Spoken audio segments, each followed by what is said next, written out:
एचपीएसएल में आपका अकाउंट का टीचर। बच्चों, हम आज फाइनल अकाउंट के बारे में बात करेंगे कि फाइनल अकाउंट क्या होता है। बच्चों, साल की अंतिम तारीख को जो खाते तैयार किए जाते हैं उन्हें हम फाइनल अकाउंट कहते हैं। उन फाइनल अकाउंट में कौन कौन से अकाउंट इंक्लूड किए जाते हैं? बच्चों, फाइनल अकाउंट में 3 अकाउंट इंक्लूड किए जाते हैं। पहला ट्रेडिंग अकाउंट, जिसे हम व्यापारिक खाता कहते हैं। तो दूसरा हमारा P&L अकाउंट यानी प्रॉफिट एंड लॉस अकाउंट, जिसे हम लाभानी खाता कहते हैं। और तीसरा हमारा होता है बैलेंस इन यानी चिट्ठा, जिसे कि आप अंतिम खाता भी कहते हैं। अब बच्चों, ये कैसे तैयार किए जाते हैं? बच्चों, आपने देखा था कि जितने भी लीजर के बैलेंस थे उन बैलेंस को आपने कहां शो किया था? ट्रायल बैलेंस में जाके आपने लिख लिया था, एक डॉक्यूमेंट्स में जाके।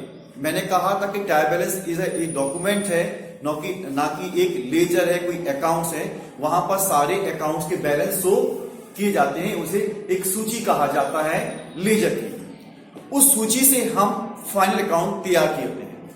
अब उस सूची से कौन कौन से फाइनल अकाउंट में कौन कौन से अकाउंट इंक्लूड किए जाते हैं? तो मैंने कहा था कि आपको 3 अकाउंट इंक्लूड किए जाते हैं। There are 3 accounts include in final account. The number 1 the trading account and number 2 profit and loss account और नंबर 3 बैलेंस शीट। आज बच्चों हम ट्रेडिंग अकाउंट के बारे में बात करेंगे। लेकिन बच्चों, मैं ट्रेडिंग अकाउंट पढ़ाने से पहले आपको बताना चाहता हूं कि ट्रेडिंग अकाउंट क्या है। आपने देखा होगा बच्चों, जो ट्रायल बैलेंस था उसके अंदर आपने सारी एसेट्स लायबिलिटीज के बैलेंस, आपने एक्सपेंसेस, इनकम आपने उसमें शो की थी, जितनी भी एक्सपेंसेस थे। यानी अब यहां भी बात करते हैं कि थोड़ा सा डिटेल में जान लें कि एक्सपेंसेस क्या होते हैं। तो एक्सपेंसेस की हमने डेफिनेशन को हमने टेक्नोलॉजी वाले टॉपिक में पढ़ लिया था।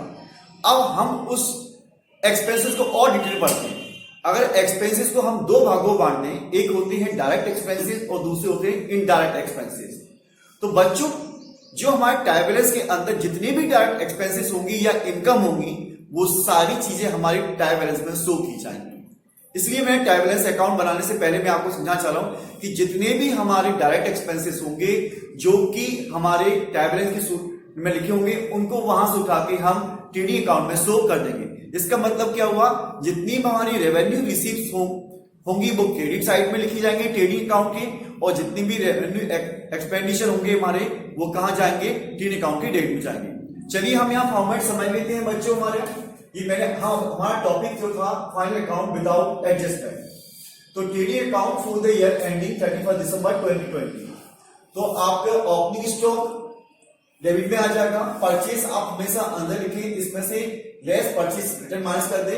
बच्चों, ट्रेडिंग अकाउंट में हमेशा ध्यान रखिए नेट परचेसिंग शो की जाती है। इस बात का ध्यान रखना, नेट परचेसिंग शो की जाती है। ट्रेडिंग अकाउंट में हमेशा नेट परचेस शो की जाती है। तो यहां शो कर लीजिए। कैरीज आपकी डायरेक्ट एक्सपेंसेस होता है, वेजेस आपका डायरेक्ट एक्सपेंसेस होता है, फ्लाइट डायरेक्ट एक्सपेंसेस है, and power and fuel direct expenses है। डेबिट साइड में आ जाएगा हमारा मैन्युफैक्चरिंग एक्सपेंसेस डायरेक्ट एक्सपेंसेस है, रॉयल्टी डायरेक्ट एक्सपेंसेस है, carries on purchase direct expenses है। ये हमारी रेवेन्यू रिसीट हो गई। सेल्स में से सेल्स रिटर्न माइनस कर दिया। तो ये मैंने यहां भी कहा था, जब भी ट्रेडिंग अकाउंट क्रेडिट में लिख रहे हो तो हमेशा नेट सेल्स ही लिखी जाती है, वो आ जाएगा। क्लोजिंग स्टॉक आ गया। अगर हमारा डेबिट में बैलेंस आ रहा है तो ग्रॉस प्रॉफिट कहलाएगा, वो ट्रांसफर टू P&L अकाउंट में कहां जाएगा? क्रेडिट साइड में शो हो जाएगा। और यदि ग्रॉस लॉस है तो P&L अकाउंट कहां चला जाएगा? डेबिट साइड में शो हो जाएगा। बच्चों, मैं यहां पर कुछ और डिटेल में ये बताना चाहता हूं कि ट्रेडिंग अकाउंट बनाने के बाद आप कौन सा अकाउंट तैयार करेंगे? P&L अकाउंट तैयार करेंगे। तो सबसे पहले आपका ट्रेडिंग अकाउंट बहुत अच्छी तरह से तैयार हो जाना चाहिए। अगर ट्रेडिंग अकाउंट में कोई मिस्टेक है तो आप we can't perfectly P&L account. अब आता है कि सर P&L अकाउंट में क्या जाएगा? तो P&L अकाउंट में हम इनडायरेक्ट एक्सपेंसेस और इनकम को शो करते हैं। अब ये भी हमने टेक्नोलॉजी में पढ़ लिया अच्छे से कि इनडायरेक्ट एक्सपेंसेस कौन से होती है और इनकम कौन सी होती है। तो उसके बारे में हम नेक्स्ट वीडियो में बात करेंगे।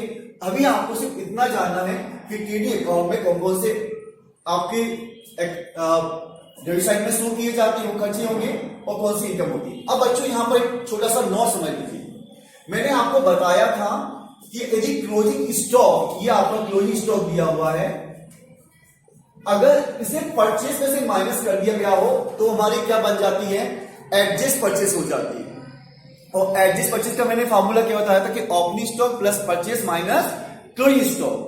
तो इसका मतलब ये हो गया कि आप अगर एडजस्ट परचेस यहां ले रहे हैं तो ध्यान रखना ओपनिंग स्टॉक परचेस और क्लोजिंग स्टॉक शो नहीं किया जाएगा टीडी अकाउंट में, इस बात का ध्यान रखिए। ऐसी कॉस्ट ऑफ गुड्स सोल्ड आ जाता है टीडी अकाउंट में और वो डेबिट साइड में शो हो जाएगा, तो उसमें क्या इंक्लूड रहता है, opening stock plus purchase plus direct expenses और माइनस क्लोजिंग स्टॉक।